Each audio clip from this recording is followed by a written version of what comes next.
Magandang araw muli mga kababayan at welcome back my YouTube channel. Meron tayong panibagong pag-uusapan naman ngayon.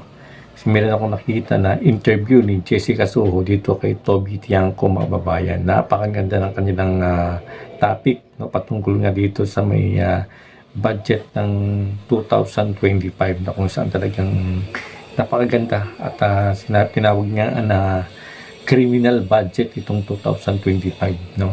Kaya ito, pakikinggan po natin itong interview ni Jessica Soho dito kay Congressman Toby Tiangco. Kaya umpisa na natin. Bakit ba yung 2025? Sabi ng iba, bakit yung 2025 ang lagi mong binabalikan? Kasi, di ba lahat ng tao, ang description nila doon, pinakabulok, pinakapangit, kung ano-ano pang... Criminal budget daw. Criminal budget. Alin yung unahin natin? Alam naman, tumalon tayo doon sa ibang budget. Ito yung sinabing pinakapangit na budget. So, ito yung binubusisi ko para hindi na maulit sa 2026 budget. Dapat lang doon, transparent, ipakita, di ba? Kahapon, nagsimula yung TRICOM, yung tinatawag nilang Infracom, na supposed to be mag-imbestiga doon sa anomalya sa mga flood control at iba pang proyekto. Ako, tutol ako na Kongreso ang mag-imbestiga. Opo. Kasi papaano namin iimbestigahan ang sarili namin? Okay? Paano namin iimbestigahan yung sarili namin? Number one, ang sinasabi naman ng iba, we have to exercise our oversight function. Katungkulan daw namin yun. Ang sagot ko naman doon, pero mas mataas naman yung delikadesa. Kahit namin dapat gawin yung oversight function, out of delikadesa, dapat kami na ang magsabi na hindi magandang tignan kung kami ang mag-imbestiga sa sarili namin. Okay, Ang tanong ko ulit, paano nangyari ito? Zaldico is a party list representative who is the chairman of the Appropriations Committee in the House and then gets to do this, sabi nyo, paano ho nangyari yon? Hindi siya dapat sumagot. Paano? Hindi, pero there's a House leadership, di ba? The House would probably have its own oversight committee. May tumitingin dapat doon. How was he able to do this? Paano niya ho nagawa ito? Kaya nga, Jessica, di ba, kung nagawa niya to, sinong maniniwala na kaya namin imbestigahan yung sarili namin? Sinong maniniwala? Tapos ayaw nilang ipatawag. Sinong maniniwala doon sa imbestigasyon na yun? Ang hindi ko maintindihan, hindi ko alam kung di ba nila nararamdaman, nagalit na yung mga tao sa congressman, na ang pangit na ng image ng kongreso. Hindi ba namin nararamdaman yun? Ako nararamdaman ko. Hindi ko alam, bakit sinasakripisyo yung imahe ng House of Representatives para lang sa isang tao? So si Zaldico gets 13 billion na inilagay niya sa kung ano-anong distrito without the congressmen or even the LGUs for that matter, knowing, bigla na lang meron pala silang ganung pondo. Yes, sinabi sa akin ng mga congressman, di namin alam yan. Tama, hindi mo sinindikato yung buong gobyerno. Bakit nga? Ayan nga mga kababayan, talagang napakaganda ng interview nito ni Jessica Soho dito kay Congressman Toby Tiangco. Ayan, talagang binunyag niya, Sinabi niya yung 2025 budget ay pinakabulok, pinaka-criminal na budget. Ba't ba pinakabulok? Kasi alam naman natin, pumutok itong budget na itong 2025 kung saan napakaraming anomalya, napakaraming mga sabay cam sa GAA. Nakita natin na maraming mga in-insert or mga blankong perma na kung saan pinirmahan ni Bongbong Marcos pero maraming mga bakante ron na blanco kung saan siningit doon yung matinding mga budget. At sinabi nga ng Toby Tiangco na meron 13 billion pesos na inilagay sa bawat Congress na hindi alam ng mga congressman. Kunyari, ako, isang congressman ako, may nilagay si Zaldico sa akin, kunyari ng 1 billion, pero hindi ko alam, Hindi ko alam na binigyan pala ako. Ganyan ang mangyayari nun, kukunin niya yon, yung binigay niya na yon, mapupunta sa kanya yon. Kaya kung pag-uusapan ang budget ng 2025, talagang criminal talaga, talagang wilang hiya nitong mga congressman na ito na si Saldico, mga kababayan. Siyempre may kasabwat yan, alam natin kung sinong kasabwat yan, mga kababayan, di ba? Kaya nakakainis na, no? Kaya nabubwisit na yung mga tao, nagagalit na yung mga tao. Dahil kasi nangyayari lalo na pumutok itong flood control na ito, na kung saan talagang hindi lang ang mga congressman ang nakinabang, maging ang DPWH ay nakinabang at bilyon-bilyon pera. Hindi lang milyon bilyon-bilyon pera ang talagang yan nila, talagang sinamantala nilang nakawin.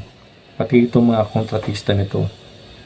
Hindi naman makakakilos ito, mga kababayan, itong mga mga kontraktor na to kung hindi walang kasabwat dito sa mga politiko at saka sa DPWH, maging sa COA, mga kababayan, ano. Kaya yan, sabi nga talagang dapat ang hindi, sabi ni Toby Tiangco, dapat ang investigasyon dito sa may kongreso, sa flood control, dapat hindi yung mga congressman ang mag-iimbestiga dito. Kasi paano mo iimbestigan yung sarili mo, no? Sarili mong multo na ginawa, ikaw mismo ang mag-iimbestiga. Kaya merong hindi maganda na sa nakikita ng tao, no? Malamang may bias yan na maging resulta. Tapos sabi ni Toby, no? Hindi ba nila nararamdaman, no? Itong mga congressman na to, hindi nila nararamdaman na galit na ang taong bayan? Totoo, di ba? Galit na ang taong bayan, mga kababayan. Ito nga, ngayon lang araw na to, magkakaroon nga ng rally yan sa may EDSA Shrine, no? At sunod-sunod na yan, mga kababayan, ng rally hanggang September 13 hanggang September 21 na talaga namang huwag naman sana mangyari yung nangyari sa Nepal at saka sa Indonesia. At talaga namang sinunog, no? Yung mga sasakyan, binugbog itong mga kurakot na mga politiko na to. Yan, kung talagang sabi na yung galit ng taong bayan, hindi mo na mapipigilan yan. Pwedeng mangyari yan, mga kababayan, ano? Na talagang sumabog yung galit ng mga tao at talagang saktan itong mga politikong magnanakaw na ito, mga kababayan. Kaya yan, ano, talagang sabi ni Congressman Toby Tiangco, bakit nila sinasakripisyo, no, yung kongreso sa isang tao lamang, di ba? Parang nasisira na imahe ng kongreso at dahil sa isang tao lamang na kanilang pinagtatakpan. Bukong-buko na alam na ng tao, mga kababayan. Talagang itong si Saldico at saka si Martin Romualdez, sila ang pinaka-utak nito kasi mismo si Diskaya ang nagsabi, no, na si Saldico at saka si Tambi ay talagang sila ang talagang ulo ng sindikato nito, mga kababayan. Kaya sinabi pa roon ni Toby Tiangco, no, sindikato nila yung gobyerno. Yan. Sindikato yung gobyerno. Ibig sabihin, naniniwala itong si Toby Tiangco na talagang mayroong sindikato dito, mga kababayan, sa may budget na ito. Kaya ito nga, dapat bago daw umpisahan ng 2026 budget, dapat ang problema sa 2025 budget, ayusin muna, no?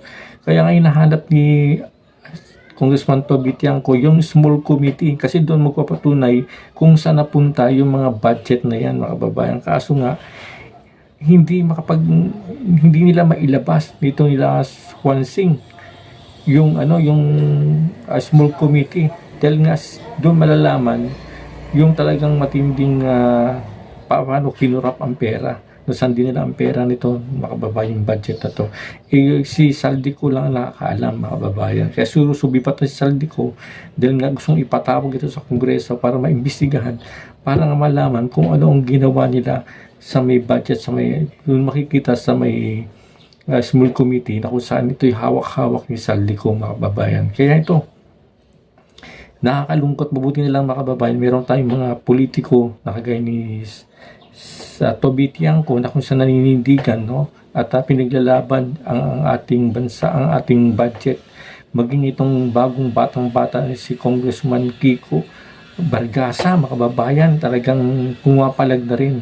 At naniniwala siya na kasabwat itong si Tambeluslos, no? Tsaka si Saldico, na dapat talaga na imbestigahan ito. Kaya may hamon nga siya kay Senador Ping Lacson na siya ngayon ang bagong Blue Ribbon Committee, na sana imbestigahan din itong si Saldico at saka si Martin Romualdez. Dapat lang, no? Kasi pag hindi daw inimbestigahan, parang siya lang daw ay si Soto na sunuran dito kay Tambaluslos, mga kababayan. Kaya yan, at sana magkaroon ng magandang resulta, no, itong investigasyon na to siya sa Blue Ribbon Committee tsaka dyan sa Kongreso, na kung saan wag sila maging bias at matukoy talaga, mga kababayan, kung sino talaga yung may utak nitong sindikato na to. Pero alam na natin kung sino yan, pero dapat talaga mapatunayan at makulong at maparusahan yung mga tao nito, mga kababayan. Dahil pag hindi ito maparusahan, ay talagang tuloy-tuloy pa rin ang mangyayaring nakawan dito sa ating gobyerno. Kaya yan, mga kababayan, gandito na lang ang ating update ng araw to. Kung bago ka lang sa aking channel, please like and subscribe para updated ka sa aking ginagawang upload video. Bye-bye po and God bless.